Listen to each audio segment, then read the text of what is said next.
चरण 1। परिचय। सुरेश से मिलें।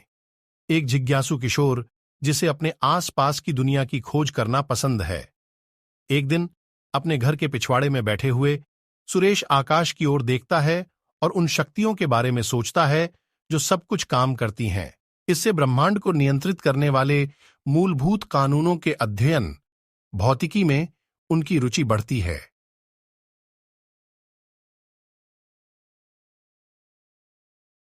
चरण 2। पदार्थ और गति। सुरेश अपने आसपास की वस्तुओं की गति को देखकर शुरुआत करता है। उन्होंने देखा कि पेड़ों से गिरने वाली पत्तियां जैसी वस्तुएं हमेशा एक निश्चित पथ का अनुसरण करती प्रतीत होती हैं। इससे उन्हें आइजैक न्यूटन के गति के पहले नियम की खोज हुई। एक वस्तु जो आराम की स्थिति में है वह आराम की स्थिति में ही रहती है, और गति में एक वस्तु स्थिर गति से चलती रहती है जब तक कि उस पर कोई बाहरी बल न लगाया जाए। चरण 3। बल और अंतःक्रिया। वस्तुओं की गति को बदलने वाली ताकतों के बारे में उत्सुक सुरेश विभिन्न वस्तुओं को धक्का देने और खींचने का प्रयोग करते हैं। वे सीखते हैं कि किसी वस्तु पर लगाया गया बल उसकी गति को प्रभावित करता है। सुरेश ने न्यूटन के गति के दूसरे नियम की भी खोज की। किसी वस्तु पर लगाया गया बल वस्तु के द्रव्यमान को उसके त्वरण से गुणा करने के बराबर होता है। चरण 4। गुरुत्वाकर्षण। एक दिन एक पेड़ से सेब को गिरते हुए देखकर सुरेश सोचने लगता है कि वस्तुएं जमीन पर क्यों गिरती हैं।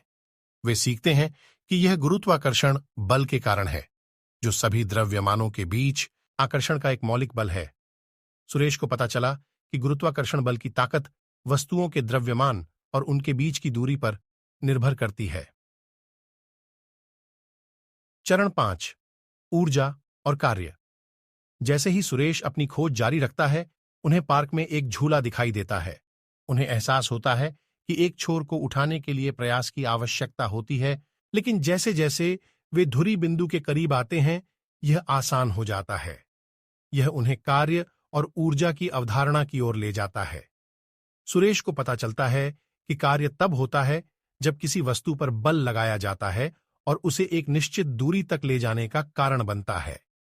वे यह भी सीखते हैं कि ऊर्जा को विभिन्न रूपों जैसे संभावित ऊर्जा, संग्रहीत ऊर्जा और गतिज ऊर्जा, गति की ऊर्जा के बीच स्थानांतरित किया जा सकता है। चरण 6। प्रकाश और प्रकाशिकी। एक शाम सुरेश एक सुंदर सूर्यास्त देखता है और प्रकाश की प्रकृति के बारे में आश्चर्य करता है। उन्होंने इस बारे में पढ़ा कि प्रकाश कैसे सीधी रेखाओं में यात्रा करता है और सतहों से परावर्तित हो सकता है। सुरेश परावर्तन और अपवर्तन सहित प्रकाशिकी की मूल बातें सीखता है। उन्होंने पाया कि प्रकाश के विभिन्न रंगों की तरंग दैर्ध्य अलग अलग होती है, जिससे इंद्रधनुष का निर्माण होता है। चरण 7। बिजली और चुंबकत्व। एक तूफान के दौरान सुरेश बिजली चमकता हुआ देखता है और बिजली से आकर्षित हो जाता है। वे विद्युत आवेशों के बारे में सीखते हैं और कैसे विपरीत आवेश आकर्षित होते हैं जबकि समान आवेश विकर्षित होते हैं। यह उन्हें सर्किट और चुंबकत्व की बुनियादी बातों का पता लगाने के लिए प्रेरित करता है। सुरेश को पता चला कि गतिमान आवेश चुंबकीय क्षेत्र बनाते हैं और चुंबकत्व और बिजली का आपस में गहरा संबंध है।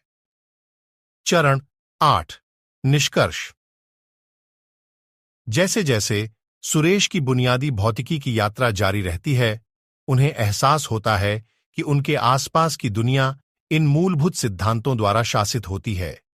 गति और बल से लेकर ऊर्जा और प्रकाश तक सुरेश को ब्रह्मांड की अंतर्निहित व्यवस्था के प्रति गहरी सराहना प्राप्त होती है।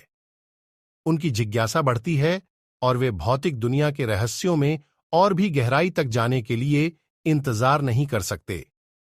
और इसलिए प्रत्येक चरण के साथ सुरेश की बुनियादी भौतिकी की समझ बढ़ती है, जिससे उन्हें अपने रोजमर्रा के जीवन में आने वाली प्राकृतिक घटनाओं को समझने की अनुमति मिलती है।